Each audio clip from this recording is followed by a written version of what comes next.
हैं दान से बड़ा कोई धर्म नहीं। इसका प्रमाण है सतयुग में राजा हरिश्चंद्र जब विश्वामित्र ने उनसे दान में पूरी राज्य मांग लिए, तो दान देने के बाद में विश्वामित्र ने देखा कि इतना बड़ा राज्य दान करने के बाद भी आदमी, इस राजा के मन में किसी प्रकार का कोई मलिन नहीं, कोई उदास नहीं हुआ, कोई परेशानी नहीं है, चेहरे में कोई गम नहीं है। इस बात से विश्वामित्र को बहुत अंदर ही अंदर एक जलन हुआ, दुख हुआ। फिर उन्होंने दूसरी बारी में दक्षिणा के नाम से वो मांग किया।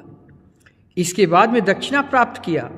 दक्षिणा प्राप्त करने के बाद भी राजा सत्य हरिश्चंद्र का कोई भी तेज में कमी नहीं, ना ही चेहरे में मलिनता, ना ही किसी प्रकार का अफसोस था। इसके बाद भी जब इस बार विश्वामित्र को इतनी भयानक दुख हुआ कि भाई ये क्या है, ये तत्व हमसे भी, तो ये व्यक्ति हमसे भी ज़्यादा बलवान है और ताकतवर है। फिर जब रोहित का मृत्यु हुआ तो वहाँ डोम जो था, डोम के हाथ में पत्नी को बिक्री बेच दिए थे, वहाँ जाकर के अपने मृत पुत्र को, रोहित को लेकर जाती है उनकी माँ, और टैक्स में जब मांगते हैं तब वो आंचल फाड़ कर देती है। तब ब्रह्मा विष्णु महेश प्रकट हो जाते हैं। अर्थात कहने का मतलब दान इस प्रकार का होना चाहिए कि दान देने का मतलब, दान देने के बाद किसी प्रकार का अफसोस नहीं होना चाहिए। इसको कहते हैं बहुत बड़ा हृदय वाला बात। ये मामूली बात नहीं है कि अगर कोई इंसान अपना घर परिवार संसार का सब कुछ, अपना राजपाट सब दान कर दे, बाद में अपने पत्नी को भी डोम के पास दान किया, इसके बाद में उसका एकमात्र पुत्र जिसकी सर्प दंशन से मृत्यु हो गई, फिर भी आदमी विचलित नहीं हुआ, वो कितना धैर्यवान पुरुष होगा। इस बात को गौर करो। मैंने आज इस विषय में पढ़ा है। भगवान ज्ञान दीपक चैनल में आपका बहुत बहुत स्वागत है।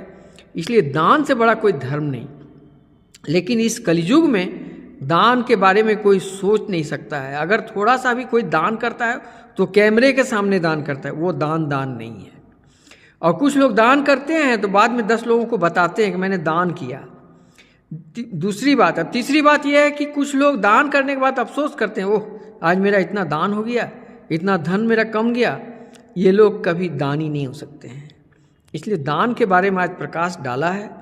और जीवन में अगर दान करना है तो ज्ञान का दान करें, गीता का अध्ययन करें और गीता का संदेश सभी लोगों में पहुंचाएं, प्रचार करें, फॉलो करें, भक्ति मार्ग में आएं, कृष्णा को हाँ करें और भ्रम और माया को मतलबी लोगों को ना करें। जय श्री कृष्ण, राधे राधे।